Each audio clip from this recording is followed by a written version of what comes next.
Assalamualaikum warahmatullahi wabarakatuh.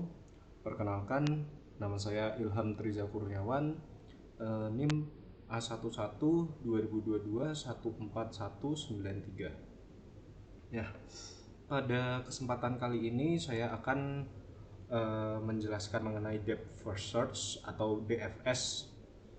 Yang sebelumnya materinya itu mengenai Breadth First Search atau BFS yang sudah dijelaskan oleh Pak Sandy. Ya, saya lanjutkan. Di sini apa itu Depth First Search? Depth First Search atau DFS adalah pencarian yang dilakukan pada salah satu cabang dan mencarinya pada level yang paling dalam. Nah, di sini itu yang memperlihatkan perbedaan dari DFS dan BFS itu adalah DFS menggunakan LIFO atau last in first out, di mana struktur datanya itu menggunakan stack. Jika pada BFS itu BFS menggunakan FIFO atau first in first out, di mana struktur datanya menggunakan queue. Ya, lanjut saja ya. Algoritmanya seperti ya di sini. Nomor 1, tempatkan node awal di atas stack.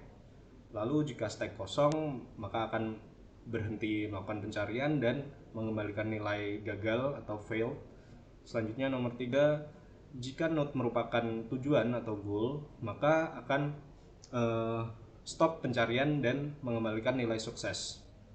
Lalu nomor 4, jika node di atas stack bukan merupakan solusi atau bukan merupakan goal, maka expand dan tempatkan anak-anak dari yang tadi ada di stack itu di atas tumpukan, jadi tambah di stack lagi. Selanjutnya nomor 5, selama belum ditemukan solusi, maka akan melakukan terus dari langkah nomor 2. Ya, selanjutnya mengenai keuntungan dan kelemahan dari DFS. Yang pertama, keuntungannya yaitu membutuhkan memori yang sangat kecil karena hanya node-node pada lintasan yang aktif saja yang disimpan. Selanjutnya, pada DFS akan menemukan solusi tanpa harus menguji lebih banyak lagi dalam ruang keadaan. Jadi jika solusi yang dicari berada pada level yang paling dalam dan paling kiri, maka DFS akan menemukannya dengan tepat. Selanjutnya, kelemahan DFS adalah memungkinkan tidak ditemukannya tujuan yang diharapkan. Selanjutnya, yang kelemahan kedua yaitu hanya mendapatkan satu solusi pada setiap pencarian, karena jika terdapat lebih dari satu solusi yang sama tetapi pada level yang berbeda, maka DFS tidak menjamin untuk menemukan solusi yang paling baik atau tidak optimal. Jadi di sini bisa disimpulkan keuntungannya itu DFS itu menggunakan memori yang kecil dan waktu pencariannya yang cepat, tapi di sini tidak optimal.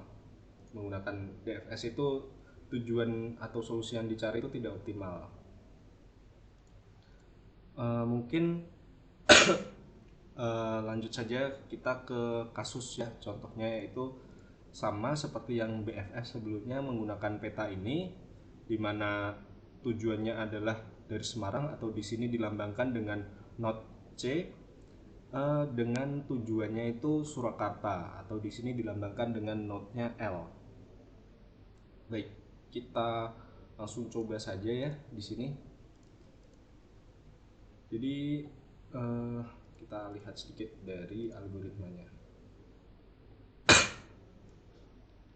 Tempatkan node awal di atas stack, berarti tadi C. Lalu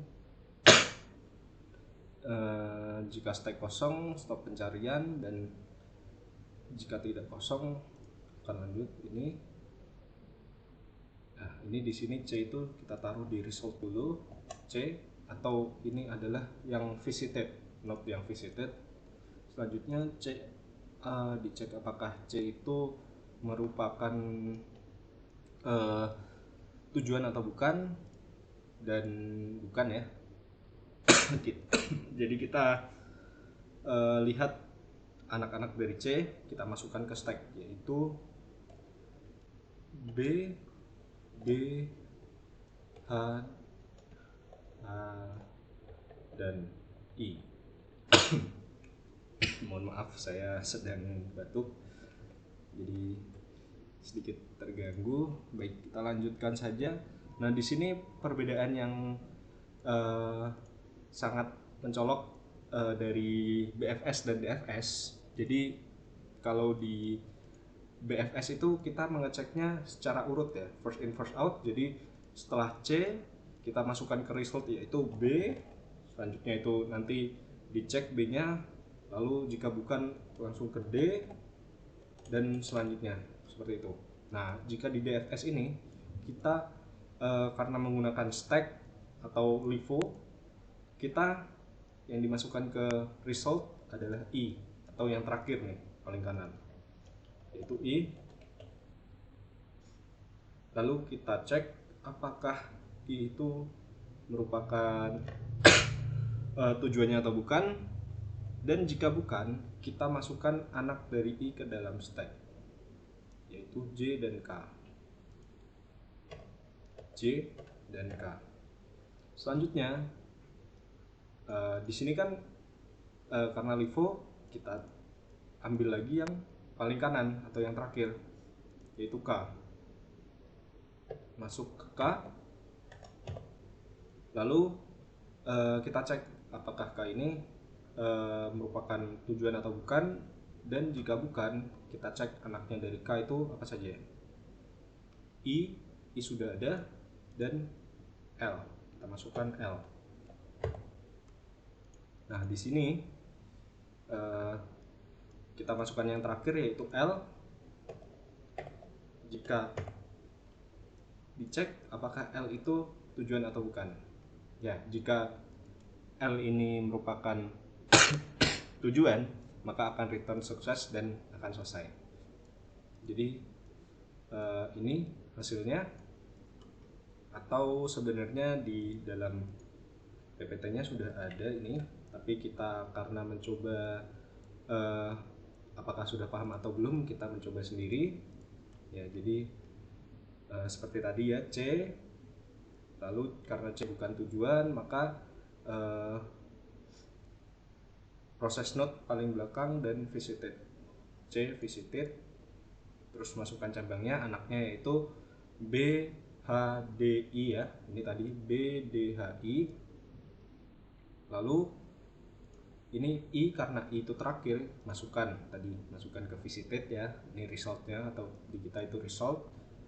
I bukan tujuan, masukkan cabang dari I. Nah, tadi dicek I itu cabangnya apa aja, J dan K. Nah, ini di sini CIJ, CIK atau J dan K ya. Lalu K itu masukkan ke visited atau result, dicek karena K bukan tujuan, masukkan cabang dari K ke stack, proses node paling belakang, dan set visited ya. Jadi tadi kan K anaknya atau cabangnya itu adalah L saja, L atau I sudah ya, I sudah dimasukkan. Karena L tadi terakhirnya L, masukkan ke visited L dan cek apakah itu tujuan, dan ya L itu merupakan tujuan dari tadi ya, peta yang tadi ya, CIKL. Ya, mungkin langsung lanjut saja ya ke bagian codingannya. Ya, jadi di sini saya sudah menyiapkannya, sudah di sini yang BFS itu sudah dibuat minggu lalu oleh Pak Sandy. Selanjutnya berdasarkan dari algoritma yang tadi sudah dijelaskan ya mengenai DFS, itu saya melakukan modifikasi dari BFS ke DFS, dimana pada DFS itu yang sangat mencolok adalah struktur data yang digunakan. Struktur data yang digunakan pada DFS ini menggunakan stack. Jadi di sini menggunakan antrian pada BFS, antrian atau queue ya. Sini saya ubah. Ini sebenarnya nama penamaan variabelnya saja ya, stack. Tetapi yang benar-benar menunjukkan ini adalah DFS adalah di sini nih, proses node stack.pop. Sedangkan di sini adalah pop ke 0 atau indeks ke 0-nya. Nah, di sini yang menunjukkan kalau di sini tuh menggunakan LIFO atau stack, di sini menggunakan FIFO. Di mana antrian pop 0 adalah indeks pertama dari antriannya. Misal tadi antriannya adalah yang pertama tadi B ya. Maka yang di pop mohon maaf. Saya tulis seperti ini saja. Misal antriannya itu isinya adalah ini contoh saja ya, BUKH. Nah, di sini kalau pada BFS pop 0, di sini yang di pop pertama kali adalah B-nya dulu.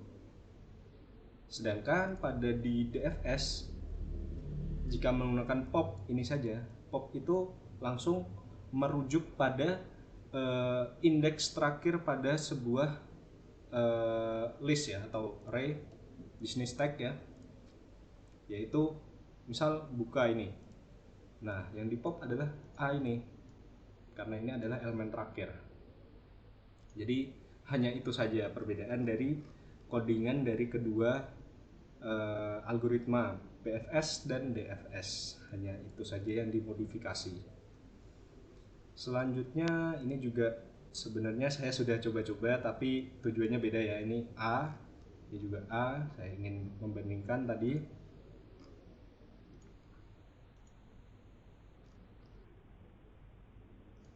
Nah, sekarang kita coba sesuai yang tadi ya. L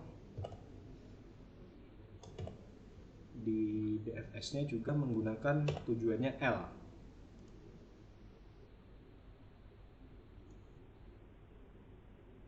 Ya, terlihat ya perbedaannya. Jika di sini jalurnya itu di BFS itu CIKL, sedangkan di sini CDFGHL. Lebih panjang ya. Karena di sini juga tadi sudah dijelaskan dengan kelemahan dari DFS, yaitu solusi yang digunakan itu mungkin tidak optimal. Jadi ya seperti itu. Jadi di sini kenapa berbeda juga dengan apa yang sudah kita trace. Nah, di sini mungkin urutan yang dia tulis di komputer ini berbeda. Jadi di sini kan tadi C, anaknya C adalah BDHI. Sedangkan di sini dia menggunakan D nih. Berarti bisa saja dia itu menulisnya seperti ini.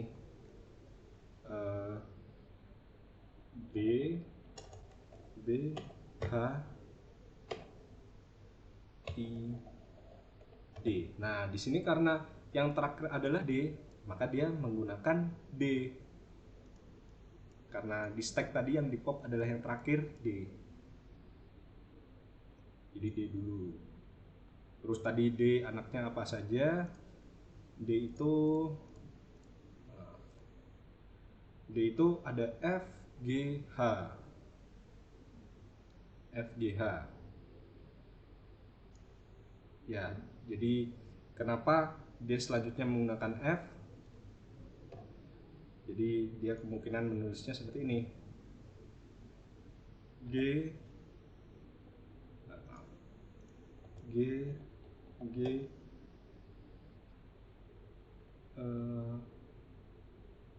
F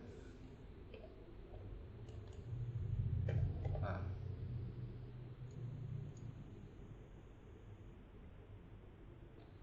Oh maaf, ini harusnya H terus F. Jadi di sini karena terakhirnya F, maka dia nulisnya ini D tadi terus ini F. Ya seperti itu. Ya selanjutnya ya samalah. Selanjutnya bisa dilanjutkan. Ya paling tidak itu perbedaan yang sangat kentara ya dari BFS dan DFS. Ya mungkin bisa kita coba lagi ke tujuan yang lain, misal J. Sini juga J ya.